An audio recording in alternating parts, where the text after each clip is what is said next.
New surface. We've all been talking about it throughout this show. Laykold is the new supplier of courts at the BNP Paribas Open. Same court as Miami and the U.S. Open. The reaction has been mixed, Prakash. What do you think?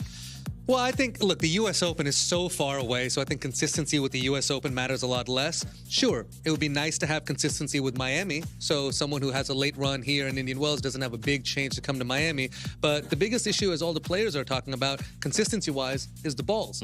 If the balls were the same, more uniform around the courts, it would be a lot easier to switch to than the court surface being different. Well, and I having hit on these courts, I think it's going to be impossible to make it as similar to Miami just because it's just the humidity versus the dry desert air. You're never going to make it similar as much as you want to try. And I think Prakash hit the nail on the head, having the balls be more uniform, because the pen balls that they do use here fluff up a lot, no matter if it's playing here. They used to play it at Bank of the West and at Stanford, and those balls just fluff up naturally. So if it was more uniform, if they played, no matter what they pick, I think that would be better off. I personally, having the new court change, would dislike it. Let's see what a former champion, Elena Rybakina, had to say about it. How are the courts feeling this year with the new surface? Well, I feel that it's not much faster, but I would say maybe the bounce a little bit lower.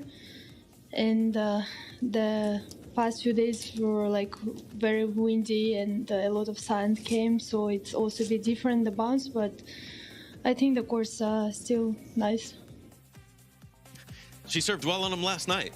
Taking home $100 grand. She did. I mean, I think this still suits Elena Rybakina because she is such a first strike player. She can take time away on any surface out here. So I think she hit the nail on the head. The ball is bouncing lower. That's going to be the key difference. I've noticed a couple of odd bounces here or there on the courts, but maybe it was just the court, or maybe it's just because I'm not as good as I once was. It might be.